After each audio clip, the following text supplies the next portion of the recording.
Hello everyone, कैसे हो आप लोग? उम्मीद है बहुत अच्छे होंगे। सो गाइस, ये टाइम चल रहा है जहाँ पे स्टूडेंट कुछ ना कुछ टेंशन में है और मैं आपसे इसी के रिगार्डिंग बात करने वाला हूँ।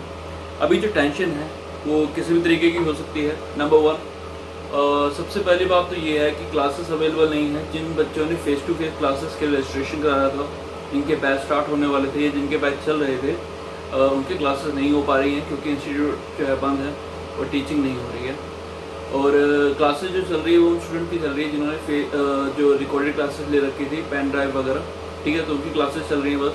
तो फेस टू फेस क्लासेस जो है नहीं चल रही हैं और काफ़ी स्टूडेंट जो है, मतलब समझ लो 60 to 70% स्टूडेंट जो है वो फेस टू फेस ही प्रेफर करता है। तो इस समय काफ़ी स्टूडेंट जो है उनकी पढ़ाई नहीं चल रही है, राइट? ओके। अभी दूसरी जो वजह हो सकती है वो ये है कि बाहर का जो इन्वायरमेंट है, काफ़ी नेगेटिविटी है। आप बाहर चलो, बाहर निकलो तो काफ़ी दिमाग में टेंशन रहती है कि जो प्रॉब्लम चल रही है, जो बीमारी चल रही है कोविड-19, इससे हमें सामना ना करना पड़ जाए, राइट? तो काफ़ी कुछ चल रहा है हमारे माइंड में और ऐसे में जिस चीज़ को प्रॉब्लम होती है, जिस चीज़ को फ़र्क पड़ता है वो है हमारी पढ़ाई, वो है हमारी स्टडीज़, राइट? हम एक प्रोफेशनल एग्ज़ाम की तैयारी कर रहे हैं और ऐसे नेगेटिव इन्वायरमेंट में पढ़ना थोड़ा सा मुश्किल। तो अभी हमें करना क्या चाहिए? शुरू करते हैं। सो गाइस, शुरू करते हैं। मैं इस वीडियो में आपको दो चीज़ों के ऊपर फोकस करूंगा आपके लिए। नंबर वन आपकी हेल्थ और नंबर टू आपकी स्टडीज़, क्योंकि दोनों ही इंपॉर्टेंट है आपके लिए, ठीक है। और मैं आपको बताऊंगा कि किस तरीके से हम दोनों में बैलेंस बना के चल सकते हैं, क्योंकि इनमें से किसी एक चीज़ पे भी आपने ध्यान नहीं दिया तो आपको दूसरी चीज़ में सफ़र करना पड़ जाएगा। तो शुरू करते हैं इस वीडियो को। गाइस, मैं आपको कुछ खतरनाक वाले रूल नहीं बताने वाला, मैं बस आपको वो बताऊंगा जो मैं खुद फॉलो करता हूँ, ठीक है। और थोड़ी बहुत ही चीज़ें होंगी वो आप करिए, उसके बाद आपके पास सारा टाइम है जो आपने स्टडीज़ करनी है। नंबर वन, आप मॉर्निंग में जब भी उठो अपना एक तो अपना रूटीन ठीक करो, ठीक है। हम लोगों का रूटीन बिगड़ गया तो रूटीन ठीक करो। सुबह 6 से 7 बजे के बीच आप अपनी छत पे जाएँ, टेरेस पे जाएँ और वहाँ पे जाके ना आपने क्या करना है, 2,500 से 3,000 कदम जो है चलना है। अब वो 2,500 3,000 सर आप गिनेंगे क्या? गिनने की जरूरत नहीं है, आपको कुछ ऐप्स मिल जाएंगे आपके मोबाइल के प्ले स्टोर पे, वहाँ से बस डाउनलोड करिए और काउंट करिए। 2,500 से 3,000 स्टेप्स इनफ है मॉर्निंग वॉक के लिए, ठीक है। उसके बाद जो ब्रीथिंग एक्सरसाइज करने की कोशिश करिए, थोड़ी सी बोरिंग होती है बट एक्चुअली ये वो टाइम है जहाँ पे सिर्फ ब्रीथिंग एक्सरसाइज ही आपके लिए यूज़फुल है। तो आपने सुबह सुबह कुछ ब्रीथिंग एक्सरसाइज करनी है, वो क्या है, लाइक अनुलोम विलोम वगैरह योगा जो होता है वो आपको थोड़ा बहुत करना है, राइट? ओके। अब ये सब चीज़ें मैं खुद फॉलो करता हूँ तो मैं आपको बता दूँ। इतना आपने कर लिया, ठीक है। उसके बाद बेसिक सी जो खाने पीने की चीज़ें हों आप घर के खाइए पिए, और जब भी आप कोई फूड लें, लाइक ब्रेकफास्ट हो गया, लंच हो गया, डिनर हो गया, तो उसके बाद 1,000 कदम आपने चलना है, राइट? बस दैट्स इट। इसके सिवा आपको कुछ नहीं करना। सुबह 2,500 से 3,000 कदम और कुछ ब्रीथिंग एक्सरसाइज, और तीनों टाइम जब भी आप खाना खाएं उसके बाद 1,000 स्टेप्स आपने चलना है, इनफ, राइट? खाना आप घर का लीजिए, आपको और किसी चीज़ की टेंशन लेने की जरूरत नहीं है, ये इनफ है आपको फिट रखने के लिए। बाकी जो गवर्नमेंट आपको कहती है वो आपको फॉलो करना होगा, सोशल डिस्टेंसिंग, मास्क वगैरह वगैरह तो आपको करना, मुझे कुछ बताने की जरूरत नहीं है, मैं कोई डॉक्टर नहीं हूँ, बट बेसिक से चीज़ें बताई हैं जिससे आप फिट रह सकते हैं। अभी सेकेंड स्टेप पे चलते हैं, वो है आपकी स्टडीज, जो कि ज़्यादा इंपॉर्टेंट है हेल्थ के साथ साथ, राइट? तो अब आप तो फिटनेस की तरफ आगे बढ़ गए हैं, अब क्योंकि आप फिट हैं तो आपको पढ़ना भी जरूरी है, क्योंकि एग्ज़ाम्स आने वाले हैं, राइट? और एग्ज़ाम्स के लिए जो फ्री टाइम आपको मिल सकता है वो आपके पास है। ना कोई क्लासेस हैं, ना कोई पार्टी है, ना कोई फंक्शन है, ना कोई घूमना फिरना है, कुछ नहीं है, सिर्फ आपके पास वही टाइम है जो आप पढ़ाई के लिए यूज़ करना है, राइट? ओके। तो आपको करना क्या? सबसे पहले आपको अपने माइंड को कंट्रोल करना है कि भैया जो नेगेटिव चीज़ें हैं वो निकल चुकी हैं या चल भी रही हैं तो मैंने उस पर ध्यान नहीं देना, ठीक है। आपको अपनी बुक्स के साथ फ्रेंडशिप करनी पड़ेगी। वो कैसे करनी पड़ेगी?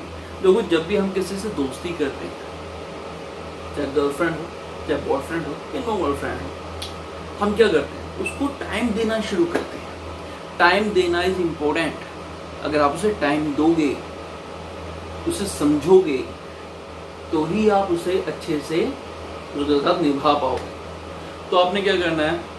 सिंपल है, आपको जो सब्जेक्ट पसंद नहीं है, आप तो पहले उसको एक सब्जेक्ट तो वो लीजिए, और जो सब्जेक्ट सबसे ज़्यादा पसंद है एक सब्जेक्ट वो लीजिए, ठीक है, आप दिसंबर की तैयारी करें तो 2 सब्जेक्ट एक साथ आप कर सकते हैं। जो चीज़ आपको पसंद है आप वो करोगे तो उससे आप बोर नहीं हो, राइट।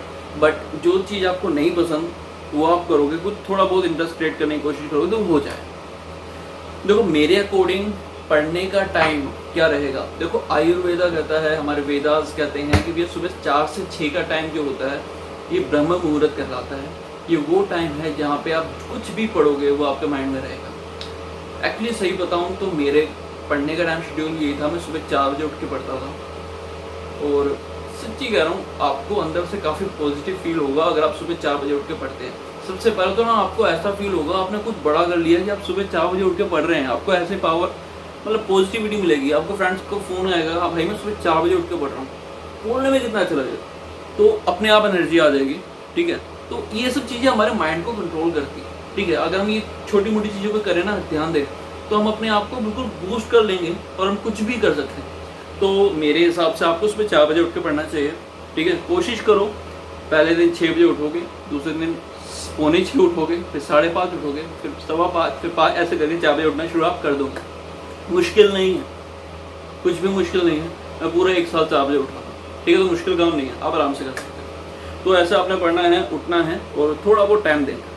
अभी टाइम कैसे देना है, उसके साथ बोलचाल कैसे करनी है, बोलचाल किससे, सब्जेक्ट के साथ, फ्रेंड बनाना है ना उसे, कैसे करनी है। देखो आप उठो सुबह, बुक्स को पकड़ो और उसके एक बार इंडेक्स पे ध्यान दो कितने चैप्टर्स हैं।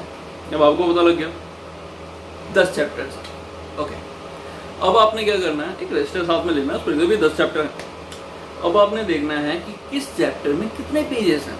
अब आपने लिख दिया कि इसमें 15 पेजेस हैं, इसमें 17 पेजेस हैं, इसमें 18, इसमें 19, जो भी है 30, 31, 32 जितने पेजेस हैं आपने लिख दिया। ओके सर, इतने पेजेस हैं। क्या आप ये सब्जेक्ट पहले कर चुके हैं या फर्स्ट टाइम कर रहे हैं? अगर फर्स्ट टाइम कर रहे हैं तो आपके लिए इतना इनफ है। बट अगर आप उसके रिवीजन फेज पे हैं तो आपको पता होगा कि कौन से चैप्टर में कौन सा टॉपिक आपको परेशान करेगा।